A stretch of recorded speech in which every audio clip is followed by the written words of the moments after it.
Welcome. Welcome back.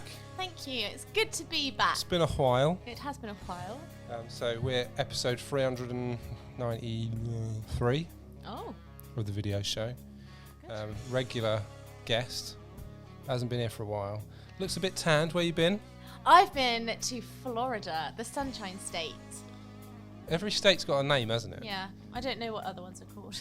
You know that one's the Right in the Sunshine comments, State. if you are watching this, what are the nicknames of all the states? My certain friends, they say that Oklahoma is the nearer state or something like that. But that's the only one I know. What's New York State? I don't know. The Big Apple State. Hell of a state. What's state? California? I don't know. Why do I not know any of these? I don't, But actually don't know. I yeah. just know it's sunshine. You've been there. Well, yeah, that and the fact that I just knew that. Yeah. But I don't know any others. Did you have a But good time? It's good. Yes, it's very good. Thank you. What was the best bit before we move on swiftly to our main subject? The best bit, there were so many great bits, but probably actually being there on my birthday was good. So yes, I am now 30. I am You're an in adult my now. third decade of life. I'm a proper adult. Welcome to the 30s. Thank you. It's not as good bad to as be you here. think. Well, this is what people keep telling me. Like, someone's like, "Oh, that's downhill from now on," but other people are like, "The best things that will happen to you in 30." So here's hoping, and I'm looking forward to life in the 30s. It's pretty much the same as the 20s, except you've probably got more responsibility. But then you did have that anyway because you already owned a house. Yes, true. Yeah. Yeah. But I think it's all right. Yeah. I coped with it.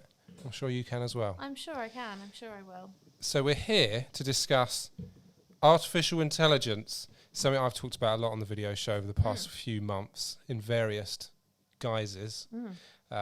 So a few weeks ago we had Michael Colfam on talking about music and AI. I did an episode about voiceovers and AI with a number of voiceover artists. I've talked about AI in terms of using Bard and ChatGPT to ask me questions about video. Oh yeah, yeah. And I did a video in the last episode about using AI to like generate backgrounds for your videos. That's a good idea. I thought that was quite interesting. But I want to know how you are using AI in your work. I'll talk about how I use it as well. That's what today is. We're talking about how we're using AI. Yeah. Welcome. Do you think AI is scary? Because I don't. No. No. Okay. Good. I think it's potential, like far-flung possibilities. Yeah, like where it's sci-fi like, yeah. type stuff. But like right now, like how I'm using it, it's like, It's oh, quite that's useful. quite, yeah. Yeah. That speeds things up quite a lot. Yeah. Yeah. So yeah, and it's just quite, if you're using it responsibly and well, like, yeah, it's a helpful tool. It's just another helpful tool. So I've used it quite a lot of times for like giving myself an outline for blogs and stuff. So I'll like type in, I don't know, like 5 bullet points on, I don't know, let's just say social media just to, as an example. And then it will bring up like 5 bullet points and I'm like, oh, there you go, there's 5 paragraphs. And then I'll write the paragraphs to go with that. And then if I'm like, it's missing something, maybe I'll just type in another little thing on AI and see if there's any more ideas and then sort of write it around that. So I think it's really useful. Did you play around with it to that extent where you're actually, it will speed things up, but you're still working on it? Yeah. Yeah, because I still want it to, I don't want it to sound like it. Yeah, yeah. Because, when you read. I think the thing with like getting it to write stuff is it can sound like in 1964 there was, like, it can sound like a bit like a history book or like a non-fiction type book. So I like to sort of put my own spin on it and make it sound like it comes from me. But I just think it's good because I do get writer's block quite a lot when I start get the blank page, the scary blank page. So I just feel like it saves me time because I'm not just staring at a white page like, okay, I don't know how to start. Yeah. I've got like a prompt. So yeah, and it's also really good for writing captions, like social media captions and stuff as well. Do you mean like titles to stuff? Yeah, or like the actual captions underneath. So like on Instagram, when you obviously write your captions underneath the photos or whatever, or the videos or reels or whatever. I think it's quite useful for that if you want to include like bullet points or if you want to include a certain thing that you're not quite sure how to words, and then you can sort of get a starting point and be like, right, I don't really like that word, or I don't like the way that sentence is done, so I'll sort of edit it and move it around, and that's how I use it. So the question I was going to ask you before we started, but I said no, I'll ask you this in the actual show, was, do you actually read blogs? I do, but I think that's because it's part of my job. Yeah. And also because it's where, like, when I first started doing social media stuff in 2015, I started with blogs. So I like reading blogs and articles and think pieces and stuff like that, because that's what I'm interested in, especially if it is around a topic that I'm passionate about, or that I want to know more about. And I think I think blogs are a really great way of getting people to your website. Especially like informative ones, which is what I've used for clients in the past. So if I'm writing blogs, it's normally to put on social media to get them to direct them to the website, click through for more, and then hopefully they go explore the rest of the website. So I think this is what I asked you this because I don't particularly read blogs at all. And I think is that because I take in information in a different way? So I will watch a lot of videos. I was going to say possibly, but then I also watch a lot of videos. Yeah. But then, like, if I want to work out how to do something, like if I'm editing something and I want to work out like how to add this effect on it or something, I will probably just read like 3 steps on how to do it, and I'm like, yeah, got it. Yeah. Rather than watch the video on it. Mm-hmm. But then, like, if something for other stuff, I will watch a whole like 20-minute video on something to get the information. But like blogs, I will not read. Yeah. I think that I don't. It's difficult because I think they're obviously not as, when like blogging first took off and you had like beauty bloggers and fashion and everybody was writing, that's when I first started my blog in 2015. That's when everybody was writing blogs, and blogs were like, and Blogger was like the app that you'd have on your phone, and you could subscribe to loads of people's blogs and they'd just come up like in a newsfeed, like an Instagram feed or whatever, but with writing with links to the blogs. So I think the way that we've consumed it has definitely changed. For example, somebody might do a video and then link it to a blog post that they've written about it if you wanted to read in more depth or something. So I think they're good sort of signposting tools. Oh, I thought I was going to sneeze there. Tune in next week to find out if Laura sneezes or not. It's gone now. I did think it was going to happen, but it didn't. Hay fever is rife at the moment. So I think it's a good like signposting tool to get people to go to your website to find out more about a video that you've done. Maybe for, like you said, bullet pointed information. I don't think they're as big as. I don't think you can just have a blog now. You'd have to have a blog and have an active Instagram account, an active TikTok account. I think.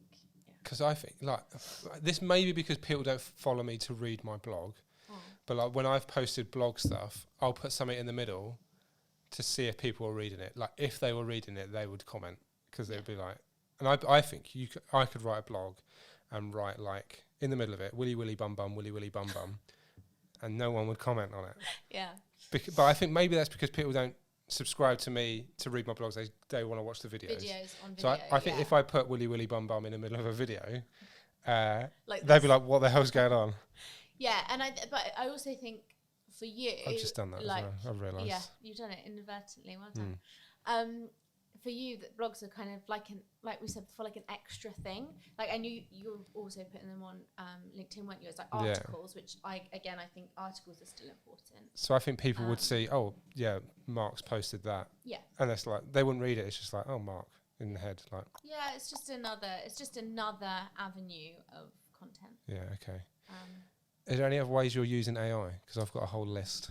The only other way that I've used it is there's a couple. So I use predominantly Canva for photo stuff. Yeah. Mainly because Adobe's so expensive. But I've used, because I've got Canva Pro, so you get like all the extra little bits. And they've got some AI tools that they're coming up. They're not. I've heard they've got AI tools. I've heard the adverts on podcasts and stuff. Yeah. Like, what are they doing? So you can say you wanted a video of somebody talking about a subject.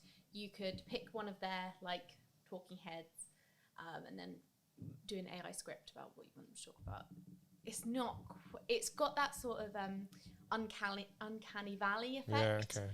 though, because they're not obviously real, but they're meant to look real, and it's just I find it a little bit disturbing, but because they're quite clearly not people talking about it. But I feel like it's a first step in making AI a bit more accessible. I don't think it's quite there, but yeah, I've used it, and I've also used it for editing photos. Like, you can do something on Photoshop now, where you just type "get rid of." This is what I did with left. This is what I did with the background. So I just generated the background around. Yeah. So we had that black background here, and then generated stuff to the side of it. Yeah. So I think those things. See, this is where I think that maybe you can kind of tell the difference between the software. Like, love Canva because it's easy to use and it's great for social media managers.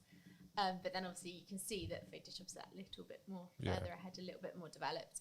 But then there is still a tool on Canva where you can type in man at the beach wearing on orange trunks or something, and it will pull it up. It's just not, I feel like it's just not quite there. It's not quite right yet. But yeah, it's getting there. It's just interesting. I just find it really interesting. It'll be interesting to see where it goes, like in the next year, in the next 2 years. I think it will develop really quickly as well. Yeah, I think like in a year we'll be talking about totally different stuff, and like what we're talking about now we'll be like, oh my god, can you believe that's so weird? Yeah, we thought that was really interesting. Yeah, it'll be like a massive jump, and I think it's exciting. So the way I'm using it, so as well as the background generating stuff, and I use that very, very simply, but like in the short film we're going to be making later in the year, I will be using it in that to like add backgrounds to stuff. Because like then we won't need to worry about like going to another set or anything, or like we need to like there's a scene in a pub, and it's literally we could film that like in my conservatory. It was an absolute dump, but it's against a brick wall, and then we can like add stuff with AI to it. So that's so rather clever. than like hiring a venue. Time saver, money saver. Yeah. Like if you've got the know-how and you've got the equipment to be able to do it, the programming and stuff. Yeah. Save so much time. So much money as well on props and stuff. Yeah. So that'd be interesting. Another way I'm using it is voiceover not voiceover generation, but like voice cloning. Oh, okay. And I've used it about 5 times, and I'd say it's only worked once where I've used it. The first time I did it, it worked perfectly, and I've used it 4 times after, and it hasn't worked as great. Okay. Where so you upload 5 or 6 examples of like say my voice. Mm-hmm. And then like typed in whatever I wanted it to say. The first time I used it, it worked really well because it was like very short, like 2 words, 3 words I wanted the person to say. And it was just so because on the original recording, I couldn't remove this car going past in the background. I see, yeah. So it was just to say 3 words. And I had to sort of say, oh, it's a female scouse in her 50s, whatever. Mm-hmm. And then with the recordings, it kind of got it pretty close. Yeah. So because it was quite short, it appeared to be quite seamless, but I think the longer it was, like you can tell it's not that. I was going to say, and then it becomes maybe not quite as fluent and fluid as it would be if it was an actual person. And if you're putting it next to that person's actual voice, it's like, whoa, what's happened to them? Suddenly they're something's a little bit off. Yeah. But I think that if I just use that voice on its own, it'd probably be fine. Yeah. But if you're trying to clone someone else's voice and make it sound like that's them continually speaking, then there's maybe a few jumps. But I think like that in a year, it'll be seamless. Really good, and it'll be scary what you can do with it, because you can like make anyone say anything, which is quite scary. Faking is a little bit worrying. That's the only thing I think. It's a little bit scary, but overall, I think it's interesting because there's lots of writers at the moment talking about AI and it being quite threatening, which I do understand to an extent. But I think, a computer writing is never going to take the place of a human writing anyway, fully, to creative potential, because obviously AI only uses what it's like learns and what it picks up. And so, yeah. What's the stuff going on in Hollywood with like AI writers and people striking because of that? Do you know anything about that? I've heard a little bit about that, but I guess it's I haven't either. I don't know enough about it to sort of comment on it, but I guess it's along the same lines as I think like an AI taking them jobs. But like, I think an AI script would be like really fucking weird. Exactly, and it's not going to have original ideas because it can only take on things that it's learned. And so like process. Pushing out the same old stuff. Yeah, but in a different way. It's so like It's there's a bit in interesting. I don't know if you've read 1984, but I haven't. there's like a bit where like he's listening to the music and it's like a computer's generate the music. It's so like bang on how close he was to it. Yeah. It's so weird. It is weird, but I just find it really interesting. And like you said about time saver, money saver, like if I'm staring at a blank page for half an hour, that's half an hour's writing time that I've lost. Yeah, like so where I could have had prompts and I could be writing a word. Where I use it in writing is where I'm coming up with YouTube titles, YouTube descriptions, and YouTube keywords. Yeah, because it's also good for SEO, right? Because you can be like, write a title that's search engine optimized for this title of this type of video. And then I'll go through and change a few things, and then add links and stuff. See, this is the thing. So it's never going to be 100% how you want it, but it just gives you a starting point, and it just gives you like that little nudge, and I just think it's really helpful in that respect. And like I'll say, come up with 5 titles for this video, and I'll take a bit of that, a bit of that, a bit of that, and be like, oh yeah, that's I like that. Do you know what else is really good for that I found in my, because I'm also doing a part-time role at the moment, a social media role. It's good for like coming up with content ideas as well. So you can just type in 5 content ideas for charities, for instance, and it just brings up, here's the like you could do for TikTok. Should you be saying this? Because they'll be like, well, no, because it's just a prompt. Yeah, it's it's just a tool. Like if I'm sat there thinking, right, I don't know, I'm not quite sure what I want to do next. Where can I? That's good that you'll use it to help you come up with stuff. Again, it's a prompt. It's not giving you. It's not saying here's the content, push this out. Yeah. It's saying you could make. For instance, I've started doing a series called Mindful Moments. So that was an idea that I got from reading some AI stuff, and I was like, oh, that's a really good idea. But then you've got to then obviously come up with the content. It just gives you, like, you could spend ages looking for stuff, and it just gives you what you need. All I wanted was I was sort of a little bit stuck, and I just wanted a little bit of inspiration. And I was thinking, right, if I put in 5 content ideas for charities, maybe I'll get like a little bit of inspiration. And then it brought up some stuff, and I was like, oh, no, that's not going to work. Or oh, that one's really good. Yeah, I can do something with that. Like it's not writing the content and creating it for you. Yeah. It's just giving you a little nudge, a little bit of inspiration. And another way I'm using it as well is to get like clips from videos. So I'll use it for this to get clips, where I just put the YouTube link in and it comes out with like 5 clips from this show. So before I would just go out and like do that myself, and it would take forever. And now it's just like use this because of this. Yeah. And it's like a minute long or whatever. The only thing with that is it's vertical and you can't change the font on the subtitles. But apart from that, it's like it's pretty good. But still, saving time. It's optimizing your time as well, isn't it? As like a creator, as a business and stuff. So yeah, I think it's interesting. But yeah, I wouldn't rely on it to create content. I wouldn't rely on it to create a whole blog post. I wouldn't rely, because I just think it just for me, I love my job because I get to create stuff. Yeah. If I then hand that over, I'm just like, oh, this is boring now because I'm not creating. I'm not doing the thing that I love doing. So yeah, I just think it's an interesting tool. I think to sort of help you, not replace you. Help you, not replace you. I think that. I'm glad we're both excited by it. Yeah, I do. Cool. I think it's just a helpful tool for me as a creator. Cool. Well, thanks so much for coming on the show. You're again. So welcome. Definitely a record appearance maker now. Well, yeah. Apart from me, who's like on 390. This is why I suggested co-host, but that didn't go down very well. So. Well, you went to Florida for 3 weeks. What am I meant to do? Just wait. Yeah. No. So that's it for episode 392 or 3. Doesn't matter. I'll put this in. It's going to be 2 or 3. Okay. One of them. We're near 400 now. Oh my goodness. Let's have a party. A party? No, we won't. No, we won't. We could just get a Starbucks for our next one. Yeah. That's what we did at Christmas. Push the boat out. Red cups. Go crazy. Yeah. I'm just in this for next. It's been weird.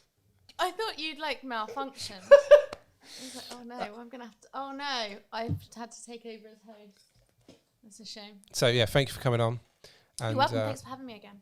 We will see. Oh, do you want to say it, how people get in touch with you if they're still watching? Yeah, so if you would like to get in touch with me for any content creation, copywriting services or social media management, please, you can find me on Instagram at socialbutterflymedia, 2 underscores, or you can send me an email at laura.socialbutterflymedia@gmail.com. Wonderful. Thank you very much. You're very welcome. See you next time.